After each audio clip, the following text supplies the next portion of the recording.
Running ads can quickly become one of the most expensive components of your marketing strategy. However, they can also become one of the most successful if they're done right. And as someone who has personally managed over $15 million in ad spend, I know a thing or two about what makes digital ads work. Well, it's actually 5 things. So first, those 5 components are creative, copy, call to action, format, and landing page. Let's start with creative. Creative is simply the image or video that is shown for your paid social ad. Because creative is the first thing that somebody sees when they look at your ad, it needs to be good. But how do you know if your existing creative is good or not? When you look at all of the ads in your account, what you're going to use as your key performance indicator or KPI is the click-through rate on any given ad creative or copy, which we'll talk about shortly. Generally speaking, the industry benchmark CTR for your niche should be the absolute bare minimum CTR that you get on your ads. So if you look up the general click-through rate for your industry and you are at or below, you have a lot of room to improve on your ads. With that out of the way, let's chat best practices for your ad creative. Generally speaking, your creative should be implementing eye-catching colors. Things like bright yellow, bright blue, green, and red are something that humans are naturally attracted to, and so those colors are going to stand out most in the feed. In addition to that, you should try to incorporate faces into your ads, or even better, use user-generated content or UGC style ads. These are the type of ads that you may have seen where somebody is unboxing or reviewing a product, but it's actually an ad. It looks like something that would appear in the feed. Because we're trying to make creative that looks like it belongs on somebody's social feed, you should also limit the amount of words that you're using in your ad, especially in your static images. The only exception to that is this next best practice, which is to use captions on your videos, so that way if somebody is scrolling with their sound off and encounters your ad, it's still engaging and keeps their attention because they know what's going on. And like I mentioned, ads that look like they belong on somebody's social media feed generally outperform highly designed or ads that look like an ad. Now, before we move on to copy, I want to share one of my biggest success tips for you when you're running ads, which is testing. Because your brand and offer is unique, what works for one brand may not work for you. And so by keeping a curious and open mind, you're able to take these best practices, implement them in your brand, but then go out and find things that perform even better for you. There are so many tools available for you within Meta or other advertising platforms for you to run multiple variations of ads and learn what resonates best with your prospects. By testing as many things as possible, not only do you learn what works and why, which will help you improve your advertising, but those learnings can also be applied to your other marketing channels. You may have heard the saying, a rising tide raises all ships, and that's true when it comes to your testing plan as well. So anytime throughout this video that I mention a best practice, view it as the starting point for your ads, and then begin testing and learning right away so you can find what works even better for you. Moving on to copy. Copy is simply the words that appear with your ad. These can be things like the post copy,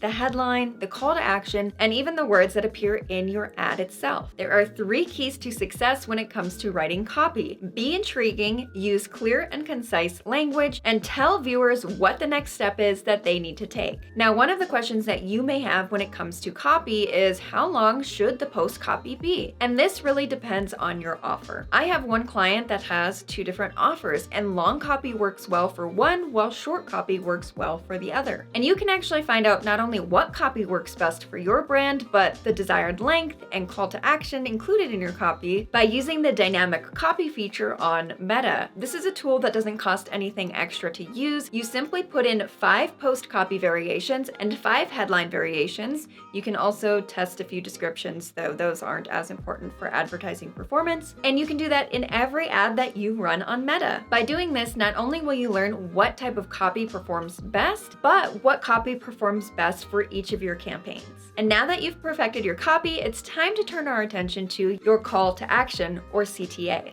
And while you don't have many options when it comes to the actual CTA button shown on your post, you do have a lot of control over the CTA that you use in your post copy, your headline, and the ad itself. Anytime that you use a CTA, you should try to be as consistent as possible and make it very clear what the next step is that the viewer needs to take. Something that might work even better for your brand than a call to action is what's called a call to outcome, essentially sharing with somebody the outcome of taking that next step with you. So for example, when somebody is is considering working with me as a consultant, they usually book a discovery call. And my call to action could be book a call. But my call to outcome could be the outcome that they actually get from that call, which is an improved marketing strategy. So my call to outcome would be improve your strategy, or better yet, put it in words that they would use in their own head, improve my strategy would be call to outcome. CTAs are some of the most powerful elements of any ad or landing page, and they're definitely something that you should be testing regularly. Next up, we have format, which is simply the type of ad that you run on a social platform. For Meta, the basic formats are image, video, and carousel. Though if you're an advanced advertiser, they do have some other formats that I will link more info on in the description. Generally speaking, video ads perform best because movement is very eye-catching in the feed. However, depending on your offer, images or carousel ads might be best for you. Test as many formats as possible, find the one that works best for your brand, and grow from there. Now that we've perfected your ads themselves, we move on to your landing page. When it comes to acquiring customers, your ads are just one side of the coin. You need to pay just as much attention to your ad as what happens once they click on that ad and land on your landing page. Not only that, but landing pages are where I see some of the biggest and most costly mistakes being made in an acquisition strategy. There are 8 key elements to a successful landing page, and to give you all of the information that you need to make a high-performing landing page, I cover each of the 8 key components in this video here that you should watch next.